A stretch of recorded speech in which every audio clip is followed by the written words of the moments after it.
So, the U.S. just bailed out Argentina with $40 billion. That's right, $40 billion.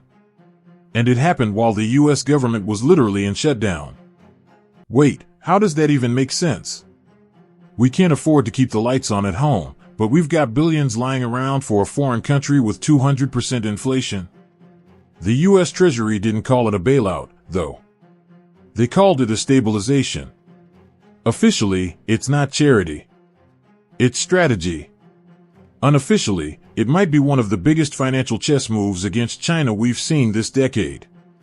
President Trump praised Argentina's president, Javier Milei, calling him MAGA all the way. But behind that moment of political theater, something far more strategic was unfolding. Something that connects Wall Street, Washington, and the quiet war for global currency dominance.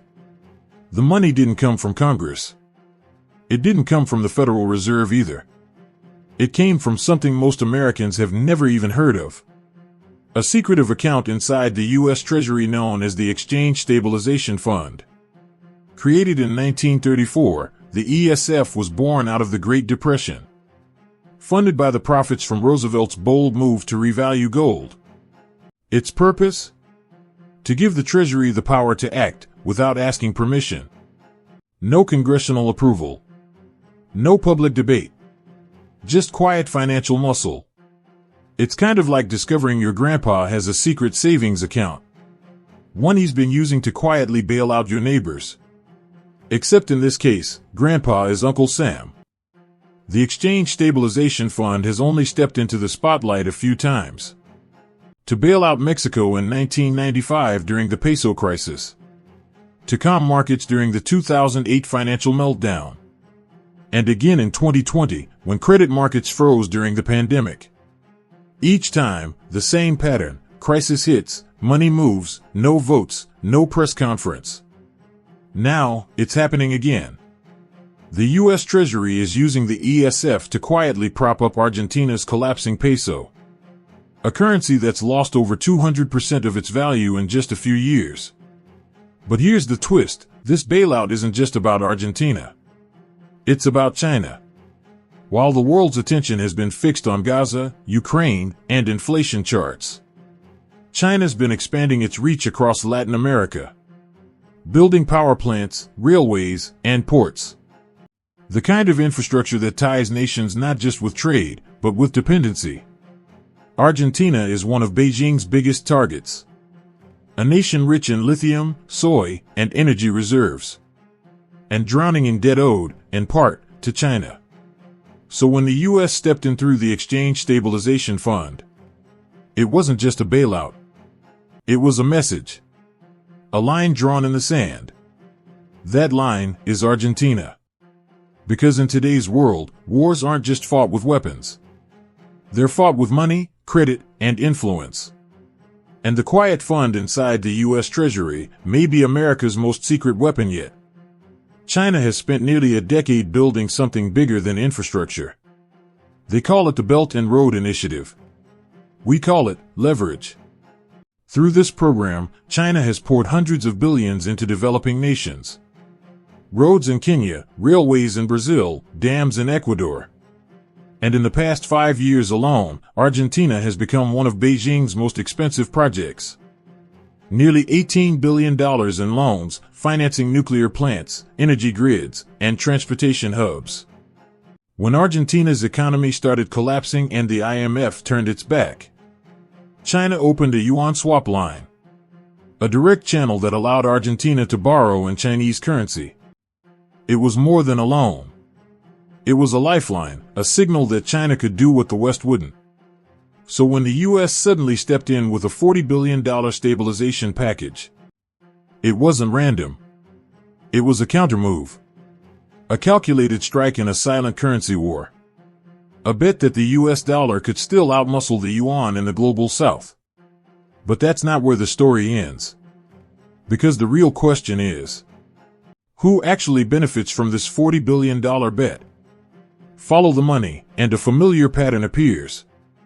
The hedge funds that stand to gain the most from Argentina's recovery aren't random players. They're names we've heard before. Discovery Capital, Soros Fund Management, and a handful of private equity firms holding billions in distressed Argentine debt, waiting for the U.S. to step in and make their risky investments whole again. Now, I'm not saying this is a House of Cards episode, but if it were, this is the part where the camera pans in, and Kevin Spacey looks straight at you and says, "Everything is about power, and power is about who controls the money." The current Treasury Secretary, Scott Bessent, knows that power well. Before taking office, he was a hedge fund manager, a protege of George Soros, a man famous for betting against currencies and winning. Now, as head of the Treasury, Bessent says the U.S. is reasserting financial leadership in the developing world. Translation? Slow down de-dollarization. The quiet but relentless movement of countries shifting away from the U.S. dollar toward other currencies, especially the yuan. Because if China wins this game, they won't just build bridges and power plants. They'll build the next global financial order. One where the yuan could rival the dollar as the world's reserve currency. But if the U.S. wins, the dollar remains the backbone of global trade, the standard that every other nation still bends toward. This isn't just economics. It's ideological warfare, fought through balance sheets, not battlefields. But here's where the fear sets in. Because this time, America isn't fighting with public funds or congressional approval. It's fighting with hidden money.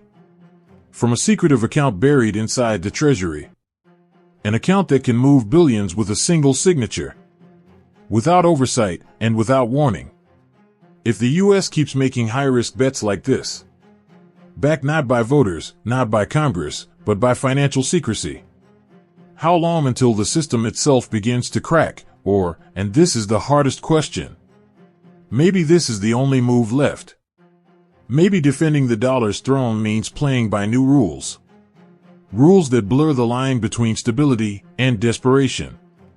Because in this new world, power isn't about armies or territory anymore. It's about who can print the future.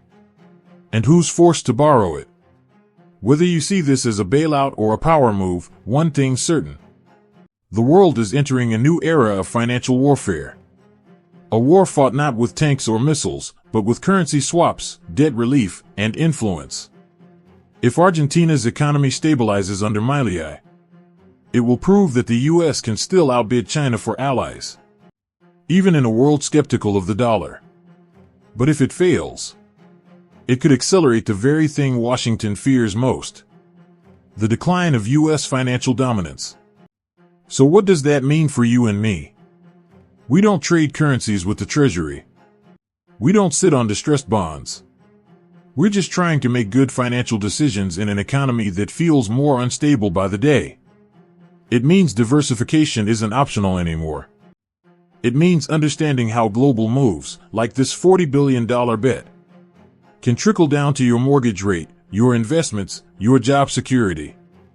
The dollar's strength affects everything. Your grocery bill, your stock portfolio, your ability to build wealth. If the dollar weakens, inflation follows.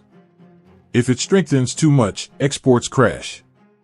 The world's most powerful currency is also its most fragile balancing act.